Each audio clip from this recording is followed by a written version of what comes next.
Goeie en welkom bij Muzikale Dwarsplein van Friesland. Joet in Noorderwien. Optredens van Rick Treffers. We gaan een geweldig bandje uit Friesland. Les Treboles. We gaan optreden van Janneke Waringa. Maar we zetten aan uiteindelijk met Lenny Koer.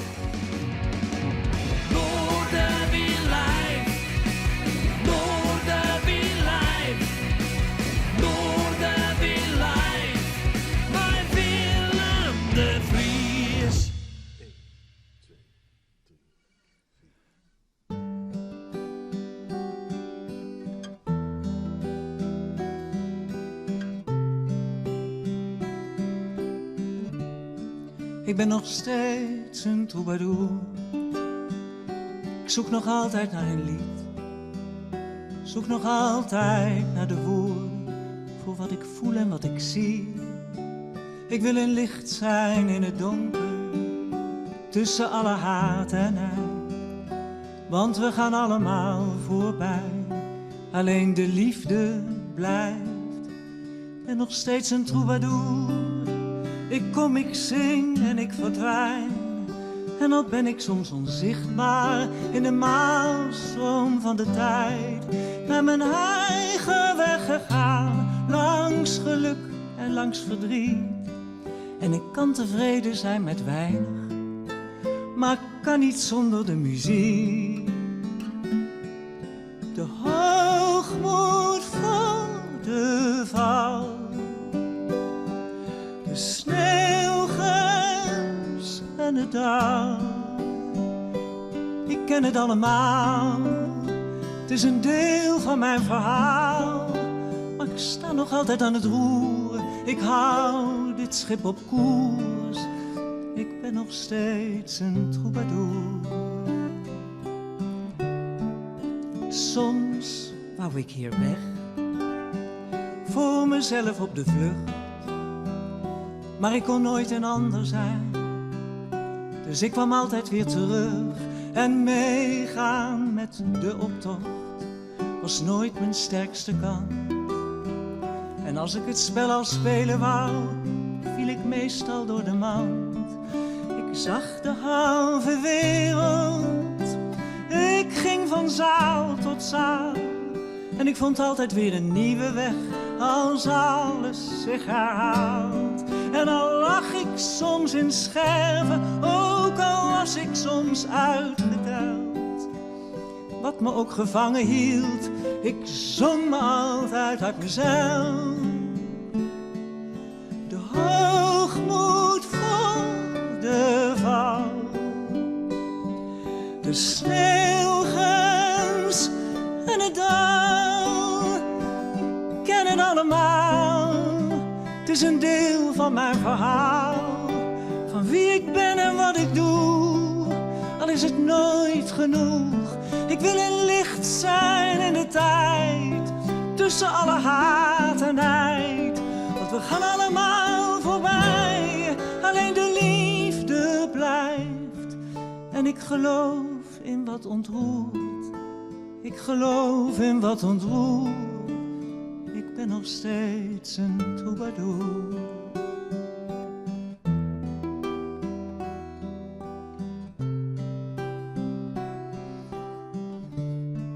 Ik ben nog steeds een troubadour. Ik zoek nog altijd naar een lied. Zoek nog altijd naar de woorden. Voor wat ik voel en wat ik zie.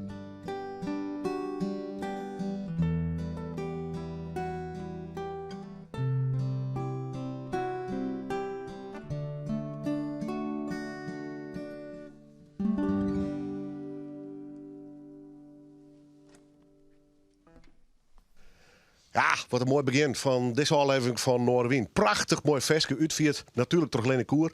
En haar verste muzikant Rijer Zwart had alles te kijken met dit album. 33 in totaal al. Wat een carrière. En ik vind het ontzettend mooi dat ze er is, Lenny Koer. Welkom. Dankjewel. Ja, eerst maar even over gelijk dat nummer wat je net speelde te beginnen. En ook het album. Wat is het verhaal van dat nummer en je album? Het verhaal van het album is dat ik ook geïnspireerd door de 2 producers en Reijer is een van de producers, gekozen heb voor een aanpak die anders is dan voorheen. Voorheen registreerde ik mijn concerten gewoon, puur zoals ik het deed.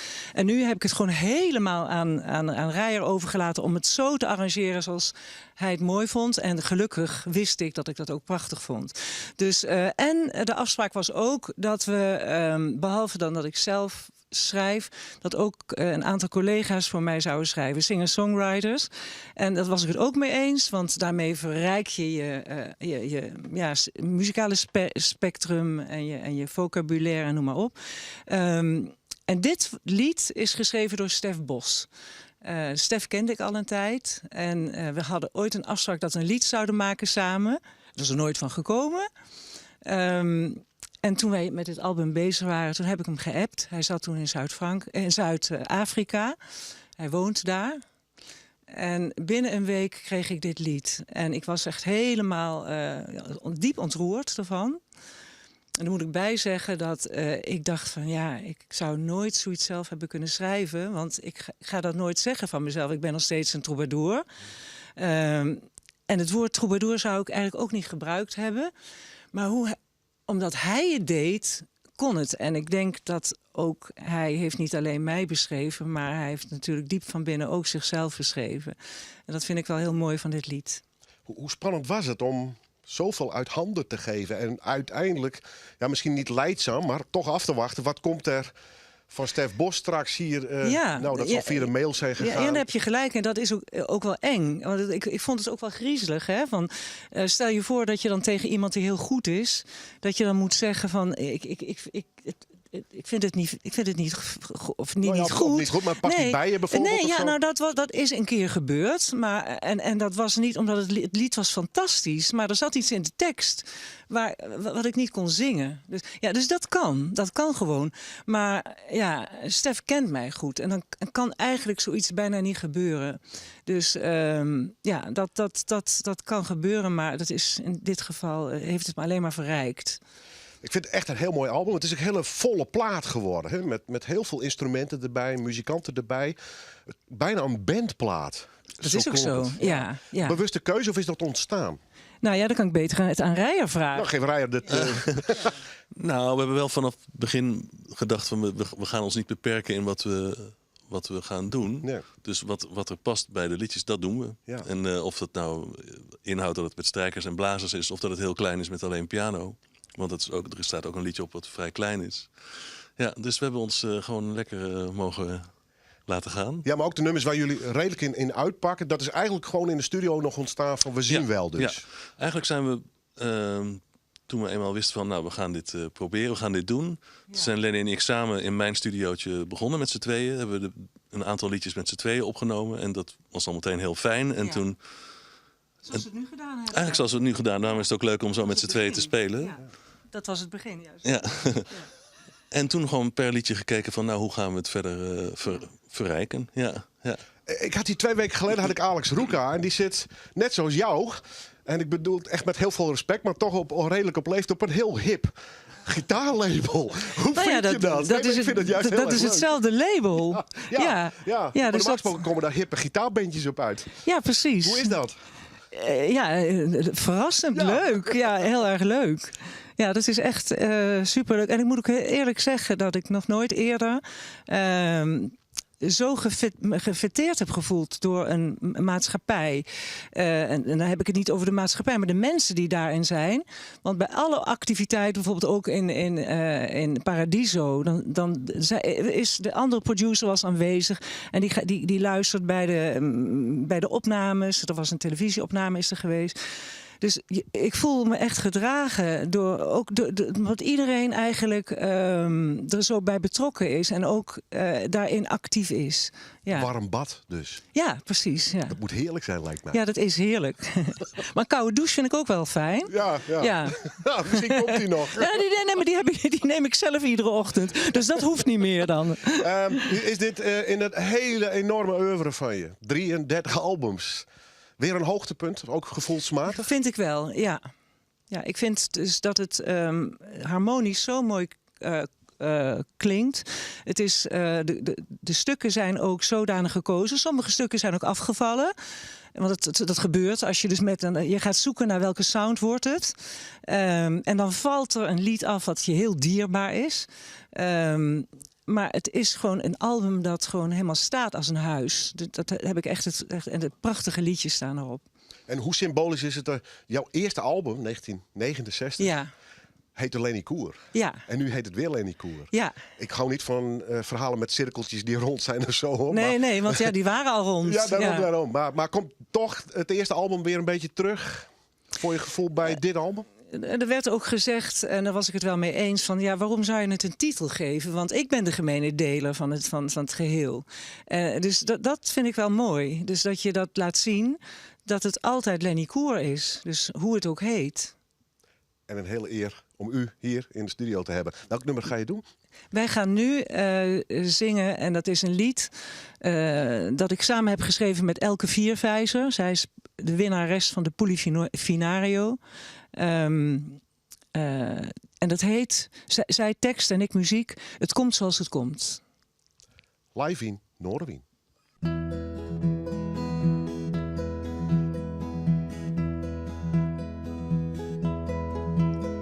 Het komt zoals het komt en het gaat zoals het gaat. Niets te vroeg, niets te laat.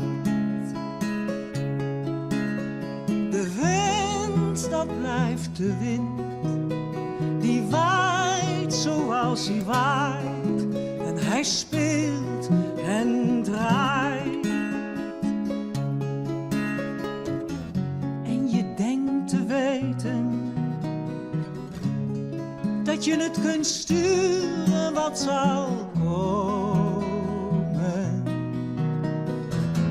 Je zou haast vergeten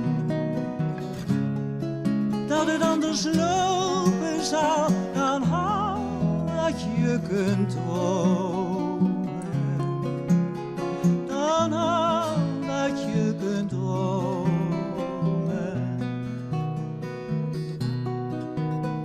Het komt zoals het komt en het gaat zoals het gaat. Niet te vroeg, niet te laat.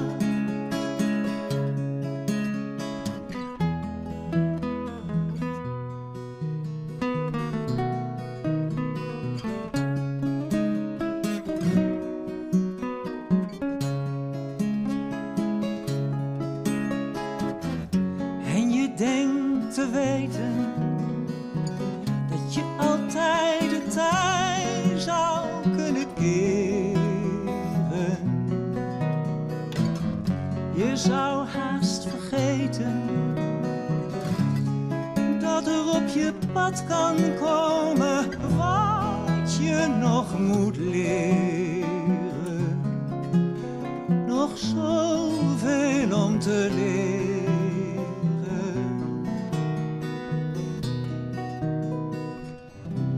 Het leven geeft en het zal stelen. Slaat je niets ontziend in het gezicht.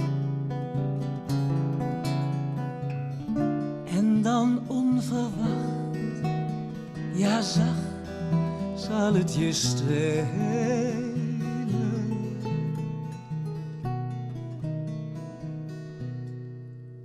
Het komt wanneer het komt en het gaat wanneer het gaat. Nooit te vroeg, nooit te laat. De wind, dat blijft de wind, die waait zoals hij waait. En hij speelt en draait en hij speelt en draait.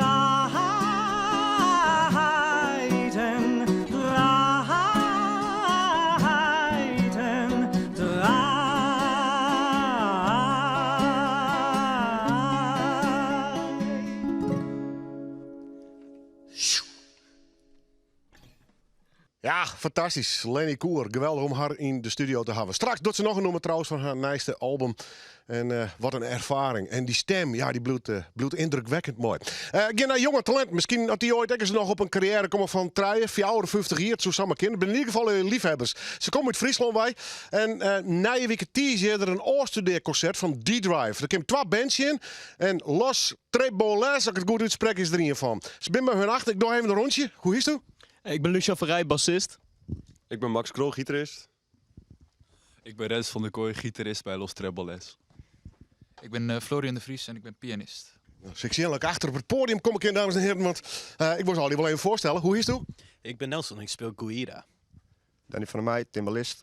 Doe ik als laatste. Wietse, en ik speel de Klees.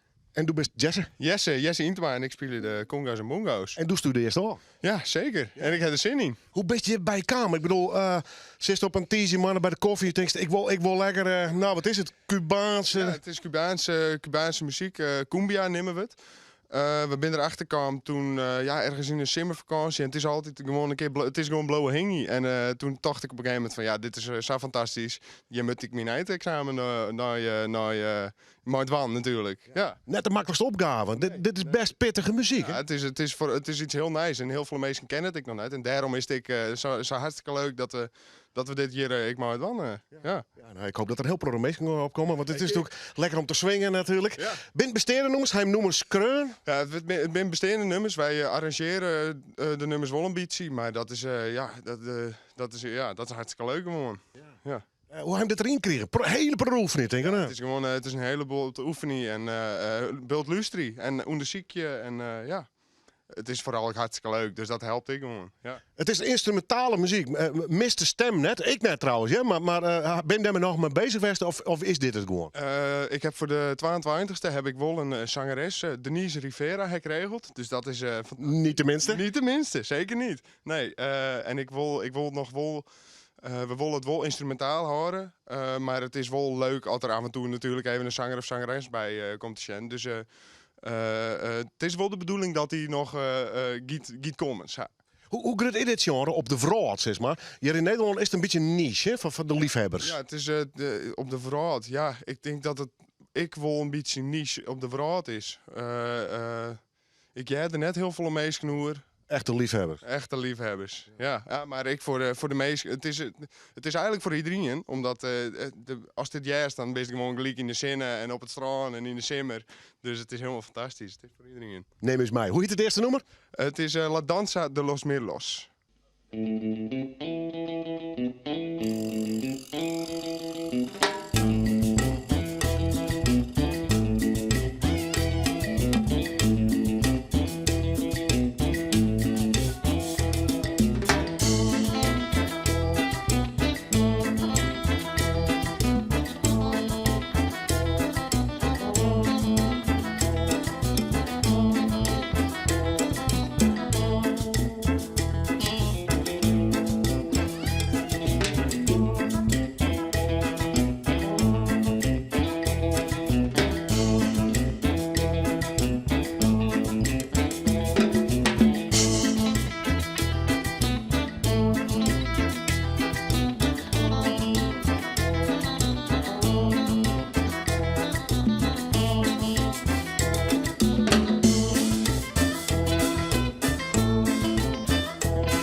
te gek. Jonge meisjes en dan nog dat soort muziek spelen te zien. Daar word ik altijd wel heel erg blij van. Los Treboles, als ik het goed uitspreken in ieder geval. En nog een keer na je week tease in Neushoorn zullen ze hun oorstudeerproject bij elkaar spelen. Want daar komt het eigenlijk op deel. Fantastisch. We gaan ze zeker volgen. Waar ik volg je en waar een beetje op herhaling gaat, is Janneke Waringa. In verband met natuurlijk die smarge ziekte is er natuurlijk een heel soort net teruggang. Dat geldt echt voor een groot deel van haar tournee.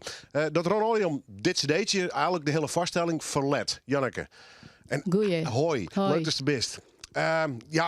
Het is in brokjes gaan, die tournee, maar je hem wel los, hè? Ja, nou eigenlijk wie hier het zo pland. Dus perfect pland. In november wie is laatste. En we zoeken nou weer verder. Dus wat dat betreft is het goed voor ons. Ja. Even voor de mensen die die misschien wel wat van jet hebben, even de voorstelling. Waar gaat die hoe en wat doorgaan?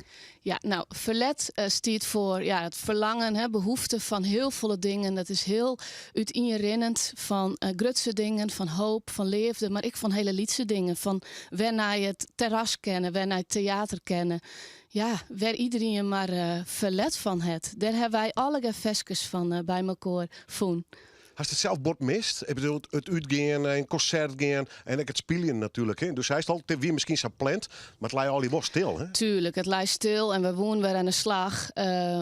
Ik heb alles mist eigenlijk. Alles, sommige dingen, het quality time, mijn familie, dat heeft wat meer. Maar voor de rest heb ik heel veel mist.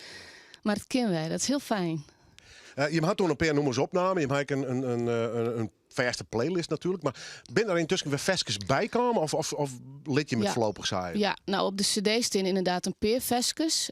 Maar we hebben er een paar vestjes bij aan toegevoegd voor dit deel van de tour. Want we vonden toch nog even wat repertoire van wat dachten dat moet erbij. En nou maar het hele Oekraïne verhaal hebben we nog heel mooie vestjes toegevoegd. Ja. Ja, want het is eigenlijk een feest der herkenning met bekende noemers, maar al je wel vaak oorzettingen net Fries. Ja.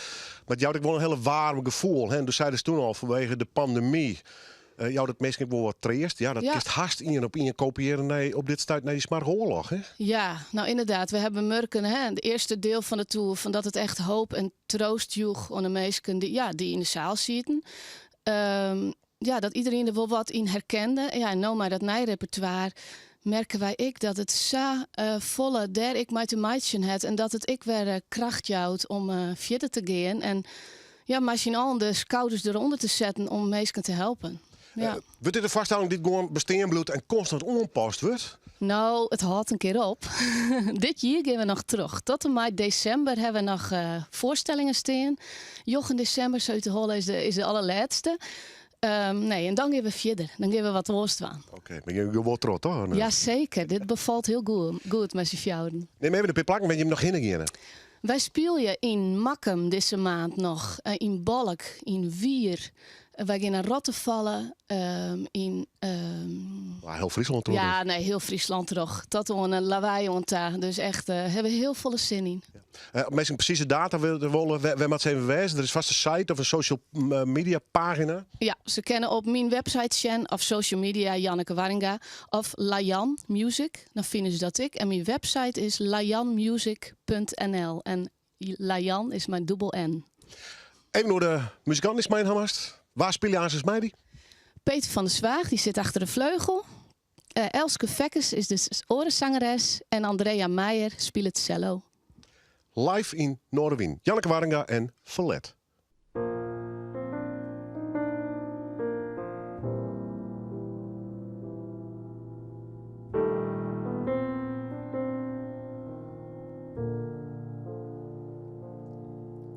Het bekroept mij, ik ben bang. Het haat mij in bedwang. Wij leven wis in een onwisse tijd. Maar een oorlog hield dichtbij. De vrijheid aast voorbij. Hoe volle meesken stier in deze strijd. Soms dacht ik er al. Als ik nog 40 word, zonder een virus of klimaatramp is het een wonder.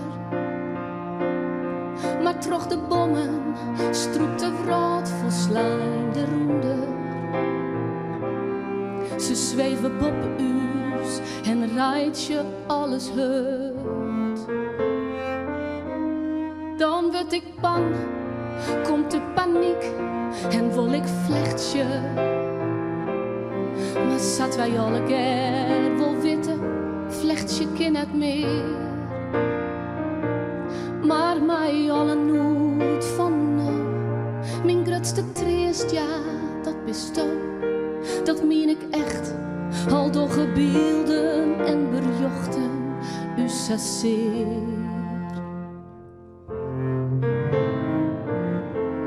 Want Do en ik, in Fador, wij schoelje bij elkaar. Daar doch wij alles voor, Do en ik. Ja, rent alles uit het spoor. Wij zongen mij elkaar in het hiljend vredeskoor, Do en ik.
Als de liefde net bestiert, dan streemt het leven uit rivieren, ont de liedste wettermieren. Als de liefde net bestiert, als de liefde net bestiert, dan zoek je een zee het stroom berinnen, dan zoek je een dag opnieuw beginnen. Als de liefde net bestiert. Als de liefde net bestiert, dan zou de mannen net miskien. Neem een goed paard nog fine. Als de liefde net bestiert. Nee, en er bloeide nog een blom. Nee, en er spelen een violen. Alle trinnen zoenen koelen. Maar dit kwam neer, waarom? Als de liefde net bestiert, dan koest heel de vrijerij verjitten. De warmte zo het verlitten. Als de liefde net bestiert, als de liefde net bestiert, dan zou de wien net lange roesje en je stad zo broes en goesje. Als de liefde net bestiert, geen appel zo meer riepje. Lik als in het paradies. Als wij mekaar net meer begrijpen, dan wordt de wraak zo koud als ijs.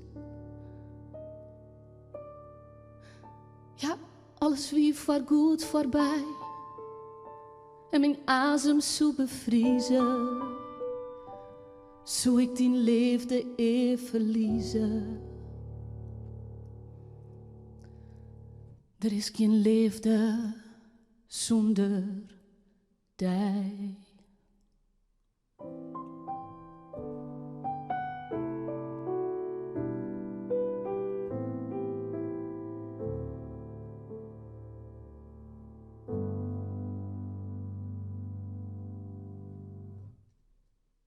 Ja, ze gaat dus weer op paard. Janneke Warringa en haar muzikale frun.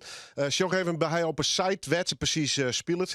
En ik moet er nog even bij nemen. Ze doet nou natuurlijk mooie liedsen en wat rustiger versjes. Maar in die vaststelling zit ik wel wat uptempo nummers. Dus het wisselt ook nogal wat om. Maar dit is dezelfde Janneke Warringa dus. We blijven even in akoestische sfeer. Want ik ga al vaak op de radio draait. We hebben al vaak met elkaar praat. Maar ik ga hem Joert echt gelukkig weer eens in mijn televisieprogramma hier te gast. Hij is van Peers Moddergod en Valencia, van Haarlem en Amsterdam. Altijd wat waren met zijn muziek. Ik had hoe Rick Treffers. Rick, leuk dat je er bent. Ik zou je niet heel erg met het Fries vermoeien. Nee, je vermoeit me niet hoor. Nee. Nou, je bent bij de kust. Probeer ook in Valencia probeer ik ook het Valenciaans te begrijpen. En dan kan ik ook al een poging doen om het Fries te begrijpen. Ja, nou, je bent wel eens in Peers Moddergod geweest. Dus, hoe is het met jou? Want, nou, je bent al productief geweest. Eigenlijk 2 albums uitgebracht de laatste tijd. Een Engelstalige en een Nederlandstalige. Ja. Waarom die beide talen naast elkaar en eigenlijk in een beetje dezelfde periode die albums uitgebracht? Nou ja, ik denk daar niet zo over na. Niet over in welke taal ga ik nu weer eens zingen. De liedjes komen eigenlijk vanzelf. En sommige liedjes die komen met Nederlandstalige klanken. En daar maak ik dan Nederlandse liedjes van. Ja, is dat een beetje de basis dan? De klanken die er komen, die bepalen het soort liedje en het soort taal waar ik in zing. En het onderwerp komt er dan een beetje achteraan hobbelen. Dat zit er meestal ergens onder. Ja. En ik had dus die Engelstalige plaat, die had ik al voorbereid. Maar het duurde allemaal heel lang voordat het af was. En toen begon zoals je weet, de pandemie. We hebben het erover gehad. En toen had ik de tijd om die in Engelstalige plaat af te mixen. Thuis, in mijn eigen studiootje in Amsterdam. En toen, tijdens het afmixen, kreeg ik s'avonds laat, kreeg ik geen genoeg van de muziek. En dan zat ik s'avonds laat met deze gitaar een beetje te fiedelen aan de tafel. Het was geen avondklok, maar het was wel rustig op straat. En toen kwamen al die Nederlandstalige nummers naar beneden dwarrelen. Dus eigenlijk gewoon tegelijkertijd gemaakt. Dus van ja, dan zou ik het ook maar ongeveer tegelijkertijd naar buiten brengen. Je Engelstalige album heet Looking for a Place to Stay. Je Nederlandstalige is Levensdrift. Zijn het muzikaal totaal andere invalshoeken voor jou? Of zeg je nee, ik zie toch wel een hele hoop overeenkomsten? Nou, muzikaal gezien ben ik met mijn Engelse werk altijd een beetje meer poppy. Een beetje meer beïnvloed gewoon door de Engelstalige popmuziek. Nou, je werd ook vergeleken met Paul McCartney, hè? Dus, Ja, wie is het ook weer? Ja. Nee, goed, Beach Boys, maar goed, ook Scandinavische pop en zo. Iets meer poppy inslag. Ja, maar textueel is het allemaal wel een beetje dezelfde richting. Maar muzikaal was die Engelstalige plaat wel zat wat meer licht in. En deze Nederlandstalige plaat is wel wat donkerder. Is wat dichter bij mijn afkomst ook. En bij het leven, de dood en de verlangens.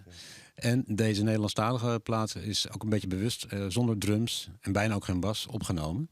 Dus echt heel akoestisch met heel veel sounds en gitaren en sferen, maar geen echte band. Maar toch is het niet een puur singer-songwriter album geworden, want je hebt wel degelijk met andere muzikanten samengewerkt, ook op dit album, hè? Ja, vooral met Theo Siebe, dat is een bekende, in ieder geval een goede gitarist, eigenlijk multi-instrumentalist. Die doet banjo, slide gitaar, maar ook orgeltjes en samples en zo. En hij speelt bijvoorbeeld samen met Jelle Paulusma, vroeger van Daryl N, bekend, die ook op het album een nummer mee zingt en gitaar speelt. Maar vooral Theo Sieben heeft de grootste invloed gehad qua de muzikale invulling samen met mij. We hebben het allemaal online gedaan trouwens. Het was tijdens corona, dus hij heeft zijn gitaarpartijen doorgemaild. Ja.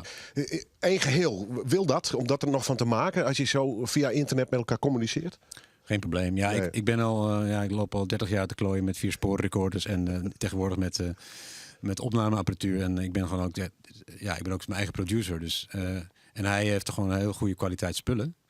Hij stuurt al zijn ideeën op. Ik heb 80% van zijn ideeën gewoon in de muziek gemixt. Dus, en de rest heb ik eruit gehaald. Dus dat werkt heel goed. Het is alsof het een band is, denk ik. Je woont voor een groot deel van het jaar nog in Valencia. Je bent wel redelijk op Spanje gericht. Het grappige is dat van Levensdrift is nou een nummer op de Spaanse radio geweest. Het Spaanse Radio 3 geloof ik ook. Hè? Ja. En dat waarderen ze daar dus ook wel? Ja, ze kennen mijn muziek en ze luisteren dan naar mijn Nederlandse werk. En dan denken ze, dat vinden we ook mooie liedjes. Al begrijpen we het niet. Nederlands, maar ze begrijpen het Engels vaak ook niet. Dus dat maakt er niet van uit. Maakt iets van uit. In dit nummer, ik had een nummer mijn nieuwe plaat heet Hongerdood. En dat hebben ze dan Hongerbrood genoemd. Vond ik eigenlijk wel heel grappig. Ja, dat heeft wel iets, ja. Dat krijgt bijna wat poëtisch bijna. Hè? Ja, ze zijn eigenlijk een stuk poëtischer dan ik. Ja. Je schrijft ook wel boeken. Hoe verhoudt zich dat tot je muziek? Ja, ik had altijd wel de wens als puber om schrijver te worden. Maar ik was ook al zanger in een heavy metal band. Dus uiteindelijk ben ik vooral muzikant geworden. Maar het schrijven, dat gaat me wel goed af. En omdat ik natuurlijk veel heen en weer reis en van twee culturen, zeg maar, snoep, is het altijd wel leuk om daar ook dingen over op te schrijven. Ik schrijf veel artikelen voor een tijdschrift over Spanje hier in Nederland. En die roman was eigenlijk een soort roadtrip als muzikant. Ik vind het eigenlijk om te doen, maar het is niet een boek schrijven is voor mij toch wat meer werk dan liedjes schrijven. Liedjes in een korte tijdspanne, 3-4 minuten. En dat gaat me toch iets beter af. Nu weer veel spelen, omdat de wereld weer een beetje open gaat? Dat is wel de bedoeling, maar ik ben net als heel veel andere mensen en muzikanten gewoon op een gegeven moment toch een beetje ingekakt qua optreden. Dus ik moet het wel eventjes allemaal opstarten. Dus ik ga in mei of juni doe ik 1 presentatie in Spanje. En dan in augustus kom ik wat optredens doen in Nederland met mijn Nederlandstalige werk. Onder andere in Amsterdam, 26 augustus. En waarschijnlijk hier in Friesland op 3 september een boottocht. Dat is vlakbij het Lauwersmeer. Dat heet geloof ik ST5. Dat is een boot. Dat runnen 2 mensen hier in Friesland. En daar spelen mensen als Bertolf ook. En ik mag er ook komen spelen. Dus dat ga ik in ieder geval doen. En dan daarna hoop ik weer mijn band bij elkaar te formeren. En dan daar weer mee te gaan spelen. Maar dat gaat nog even duren. Goed. Eerst het Nederlandstalige werk van die No in deze oorling van Noorderwien. Welk nummer ga je als eerste doen? Het nummer wat ik als eerste doe, dat heet Westerstrand. Rick Treffers. In september dus komt hij naar Friesland voor een optreden. Maar no bij U's in Noorderwien. Live in Noorderwien.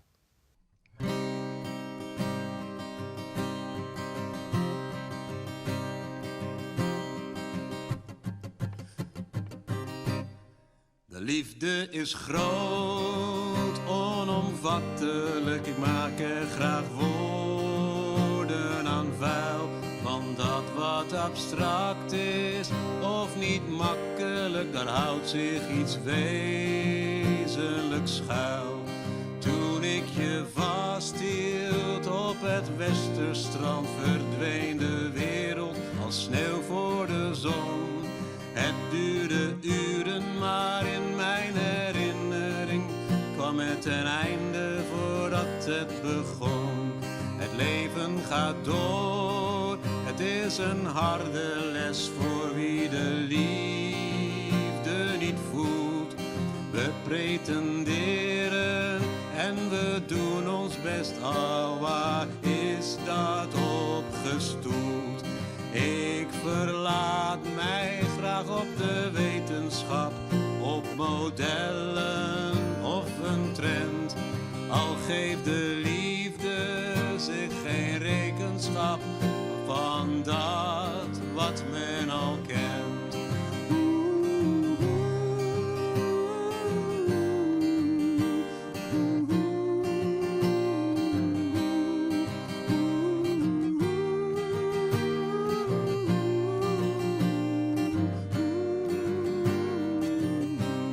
De liefde komt snel als een meteoor, vonken en vlammen slaan uit de lucht. Daar gelden geen heldere regels voor, dus sla ik maar weer op de vlucht. Toen ik je aankeek in het restaurant, werd ik het godganse heelal. Mijn stille hart begon te vonkelen als een ster immuun voor de val. Liefde is groot, onomvattelijk, ik maak er graag woorden aan vuil.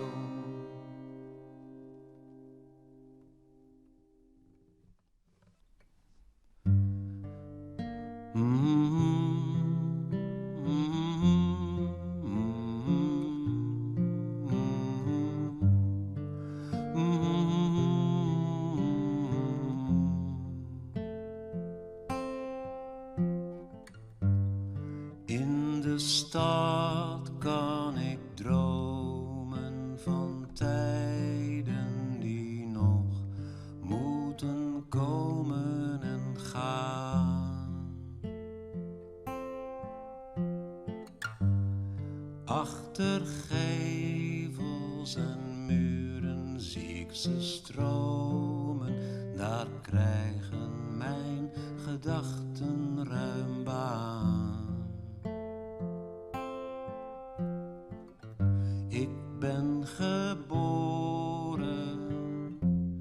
en getogen te midden van asfalt en steen. Anoniem misschien, maar vol vermogen. Hier voel ik mij vrij en alleen.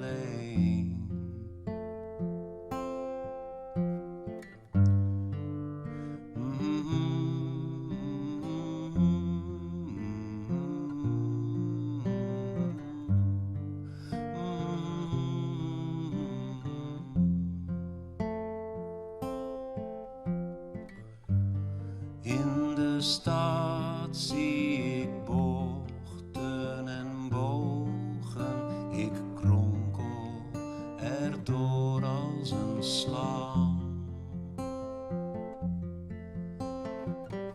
En zie de pracht door haar bloedeigen ogen en voel dat ook zij nog verlangt.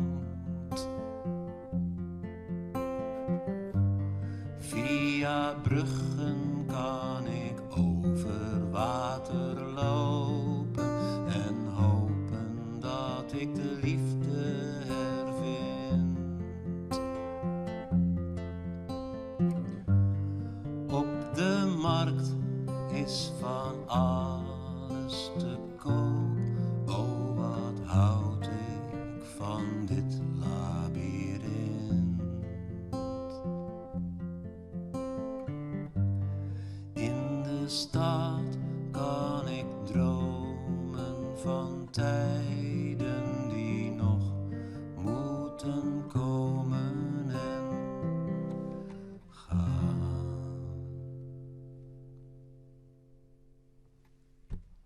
Mooi album van Rick Treffers. Kent die jongen hier soms in het Engels, maar in dit geval dus ook in het Nederlands speelt hij.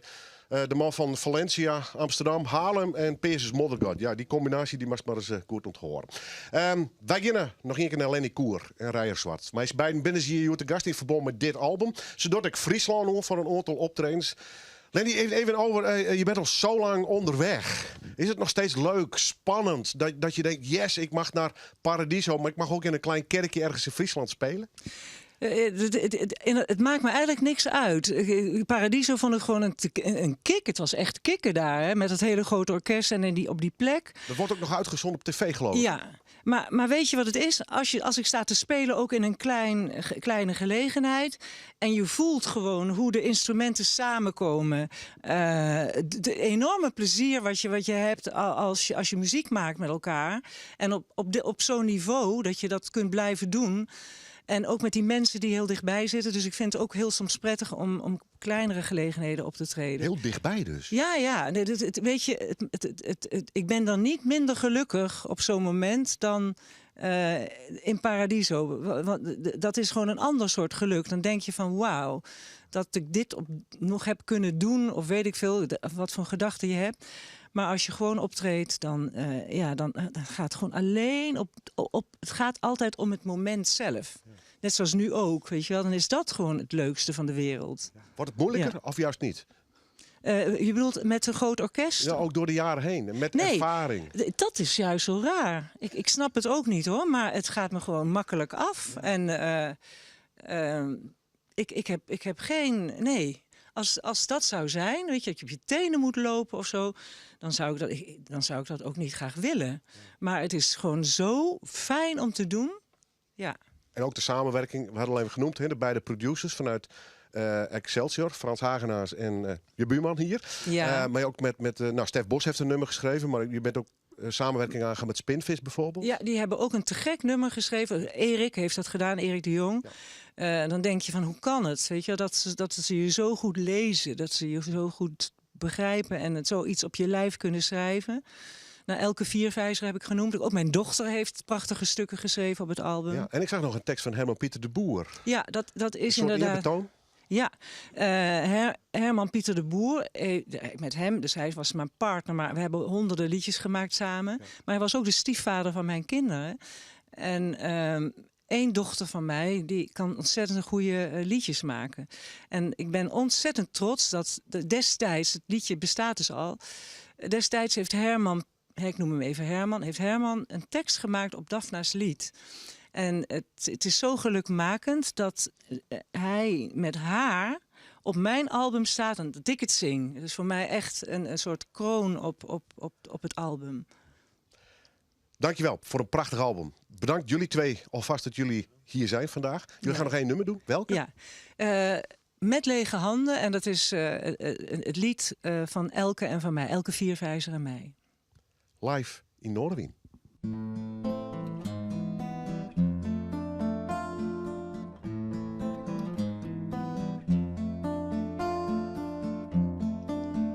Ik ben met lege handen gekomen. Geen houvast, geen richting, geen spijt. Geen grote gedachten of dromen. Alleen maar ruimte en tijd. Alleen maar ruimte en tijd. En soms zie ik mezelf met mijn dingen. Met mijn haast en mijn ongemak staan. En dan hoor ik het leven plots zingen. Dat ik met lege handen zal gaan. Met lege handen zal gaan.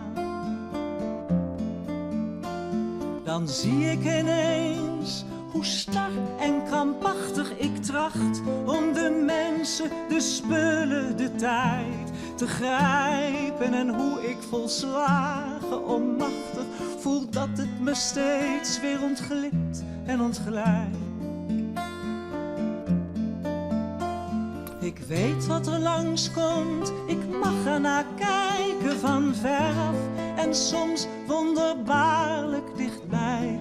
Het zal mijn bestaan en mijn leven verrijken. Maar niets van dit alles is waarlijk van mij.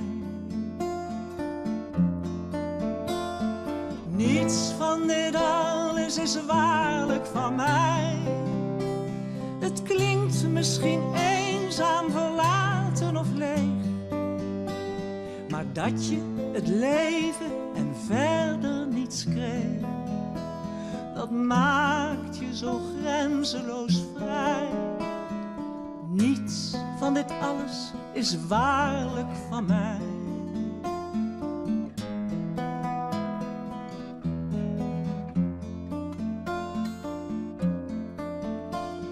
Het is wat ik steeds heb geweten, de simpele kracht van het zijn. En mocht ik het soms toch vergeten, dan herhaal ik het als een refrein. Dan herhaal ik het als een refrein. Ik ben met lege handen gekomen. Geen houvast, geen richting, geen spijt.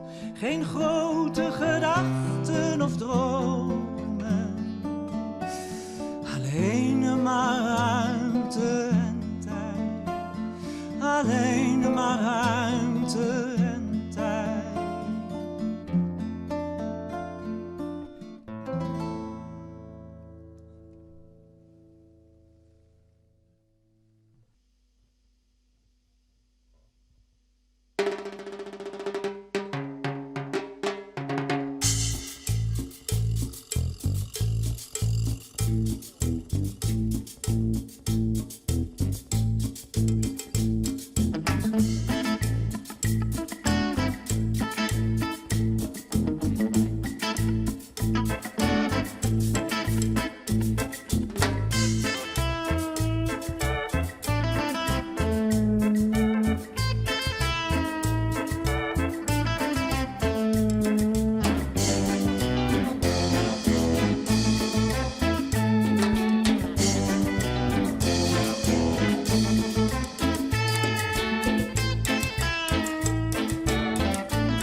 toffe band. En ook nog mijn Friese jonge talenten. Les Treboles. Hoor ze in de gaten, wat mij onbelangrijk.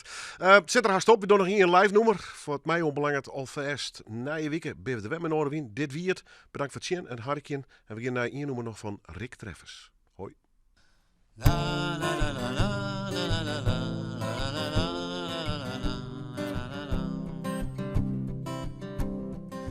Het gevaar van bloed dat wil stromen, oncontroleerbare chromosomen. Het gevaar van bloed dat wil stromen, niet te voorkomen als de liefde weer ontwaakt. Ik verzekerde me tegen schade. Ik hield mij schuil achter de façade.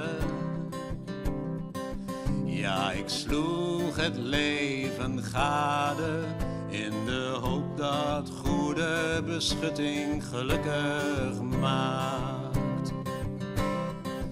Het gevaar van bloed dat wil stromen kan ontaarden in boze dromen.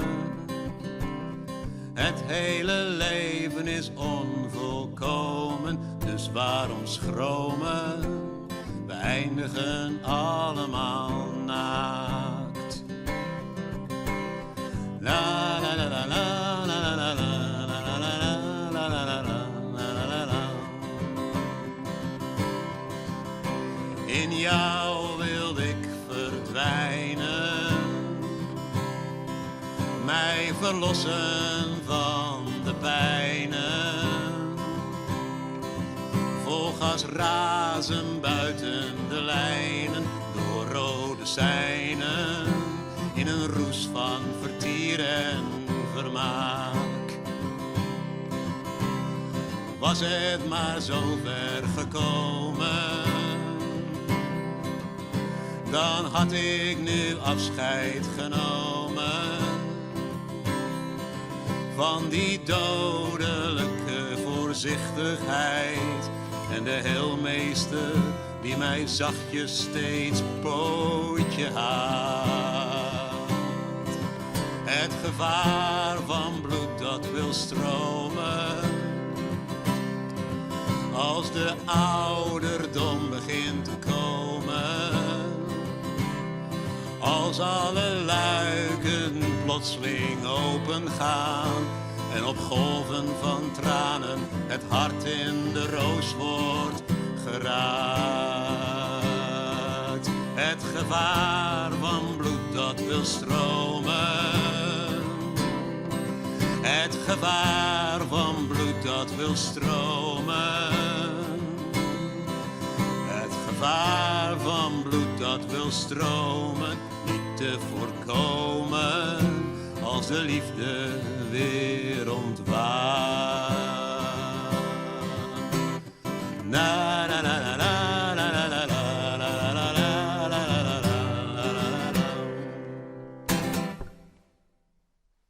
Het gevaar van bloed.